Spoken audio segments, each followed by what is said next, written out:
कि पूरे देश में जो साइबर क्राइम होता है, टकलूबाजी होती है, उसका 18 से 20% डीग जिले के नगर, कामा, पहाड़ी और डीग में होता है 18%। और उन पर कठोर प्रहार किया, जेसीबी और पीला पंजा चला करके उन लोगों को नेस्तनाबूद करने का काम किया, तो 18% से 4% पर आ गया। पेपर लीक माफिया पे प्रहार कर दिया, पेपर लीक करने वालों को जेल में बंद कर दिया और गरीब के सपनों को साकार कर दिया।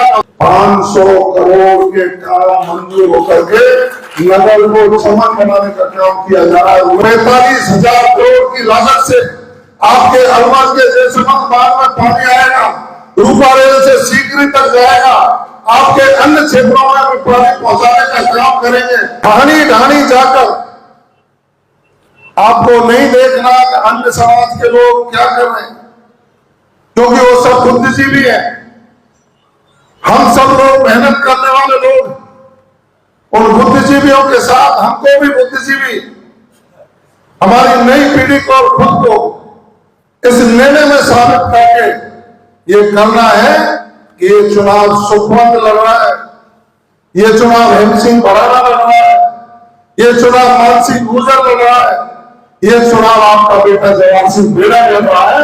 और एक एक वोट को निकाल करके पोलिंग पाने जाकर के चुनाव जीता। वो सिर्फ इसलिए नहीं जीता ना कि हमको एक मात्र विधायक बना करके हम बैठाना है, वो चुनाव इसलिए भी जिताना है कि राजस्थान की सरकार ने पिछले 10 महीनों में आदरणीय भजनलाल शर्मा जी के नेतृत्व में जो काम किए हैं, उनका भी तुलनात्मक अध्ययन आपको करना पड़ेगा। आपको सोचना पड़ेगा कि पिछले 5 सालों में जिस तरह से कानून व्यवस्था की भयावह स्थिति थी, रोजाना के अखबारों में आप सुनते थे कि आज अलवर में एक बच्ची के साथ दुराचार हुआ है, उसके बुरी तरह से उसको मारा गया है।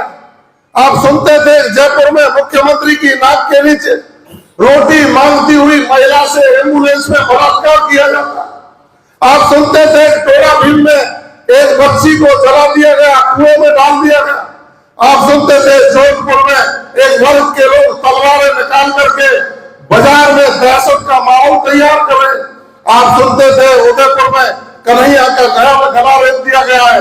आप सुनते थे आपके पड़ोस में, पहाड़ी में, कामा में, नगर में जिस तरह से थानों पर चढ़ाई करके अपराधियों को छुड़ाने के लिए उन लोगों के हौसले बुलंद थे।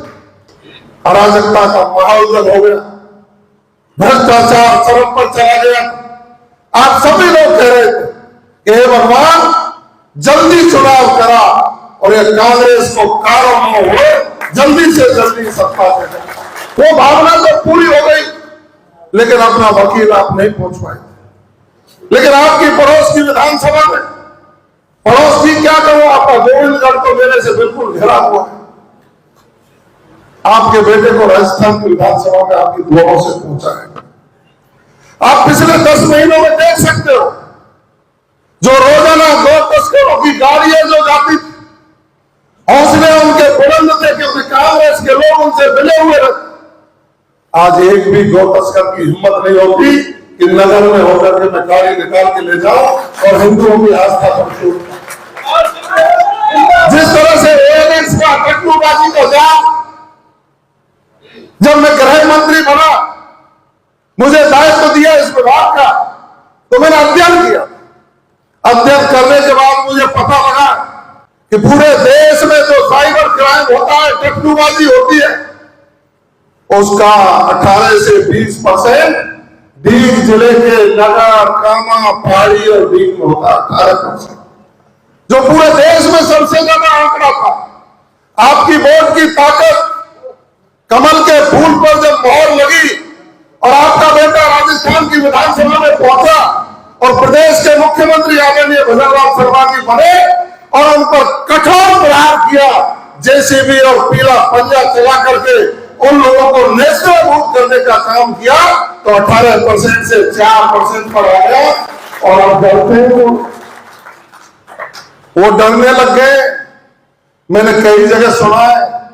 मैं 4 दिन पहले जब सीकरी में गोवर्धन पूजा पर था, तो एक गरीब आदमी मुझे मिला। वो जब पैरों की ओर चलने लगा तो मैंने उसके पैर छुए।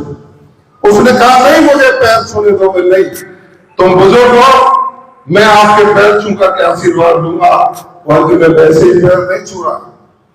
15 साल से मेरी जमीन पर आताताइयों ने कब्जा कर रखा था, और जब मैं उनसे कह रहा था हटा लो, तो पिछले 1.5 साल पहले तो मेरे में मार भी लगाई थी, मेरे परिवार को मदद करने का काम किया।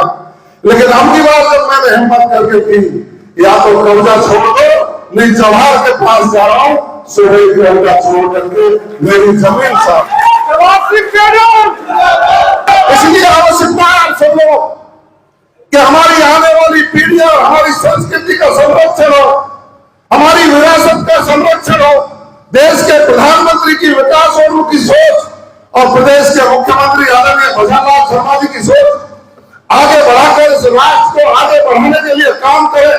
हम विश्व गुरु बनाने के रास्ते पर जब चलेंगे, जब अपने प्रतिनिधि विधानसभा में पहुंचा करके अपना काम करेंगे। इसलिए आपके बीच में दीपावली की शुभकामनाओं के साथ साथ आपसे हम निवेदन कर देना चाहते हैं कि यहाँ का आपकी वोट चाहे कितनी भी हो, लेकिन आपका संदेश बहुत बढ़ जाता है।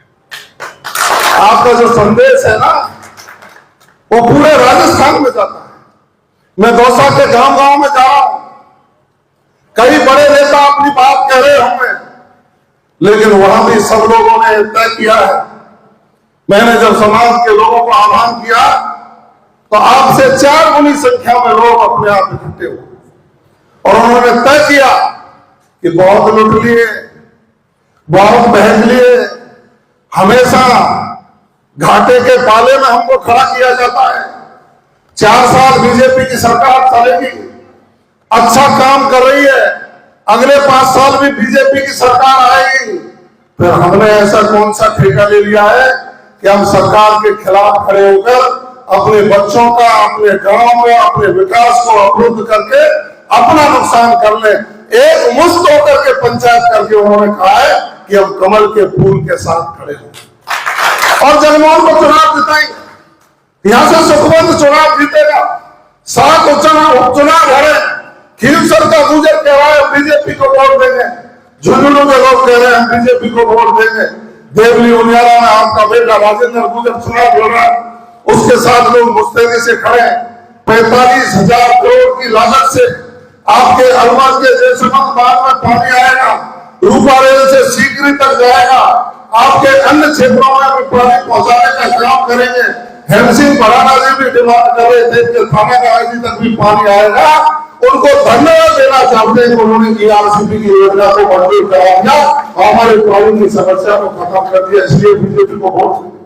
और भी कुछ किया है, और भी किया है। हमारे देश के प्रधानमंत्री हमको 6,000 रुपया प्रति वर्ष देते हैं, हमारे खाते में आते हैं ना, आपके खातों में 6,000 रुपया किसान के खाते में। लोग भाई मुख्यमंत्री बहुत बढ़िया है, इस मुख्यमंत्री ने 6,000 की बजाय 8,000 कर दिए और अगले 2 साल में 10,000 रुपया कर देंगे। हम तो कमल के फूल की वोट। और भी मैंने कुछ किया है कि कांग्रेस के राज में यहाँ वैट बढ़ा हुआ था, डीजल पेट्रोल बढ़ा हुआ था। डीजल पेट्रोल के दामों में 4 रुपए से लेकर के 7 रुपया लीटर तक कम कर दिया, और उसके जब दाम कम कर दिए तो उसका सीधा फायदा किसान को हुआ है। इसलिए हम बीजेपी को वोट देंगे। तो गरीब का आदमी पेपर दे के आकर के मिलान करता था, बड़ी राजी होता था, लेकिन रिजल्ट आता था तो गरीब खून के आंसू होता था, और नकल करने वाला व्यक्ति पास होकर के सरकारी नौकरी में जाता था। इस जुग जी राजस्थान के मुख्यमंत्री यानी पेपर लीक माफिया पे प्रहार कर दिया, पेपर लीक करने वालों को जेल में बंद कर दिया, और गरीब के सपनों को साकार कर दिया। अब युवा जो मेहनत करेगा वही नौकरी पाएगा। इसलिए हम बीजेपी को वोट देंगे। कितनी बात गिनाऊं मैं, 450 रुपए में गरीब को सिलेंडर कर दिया। उन लोगों ने सड़कों का जाम बिछाने के लिए हर विधानसभा क्षेत्र में राशि मंजूर कर दी। आपके यहाँ का भी बीजेपी का विधायक होता तो टूटी फूटी सड़कें नजर नहीं आती। आज मेरी विधानसभा में जाकर के देखिए,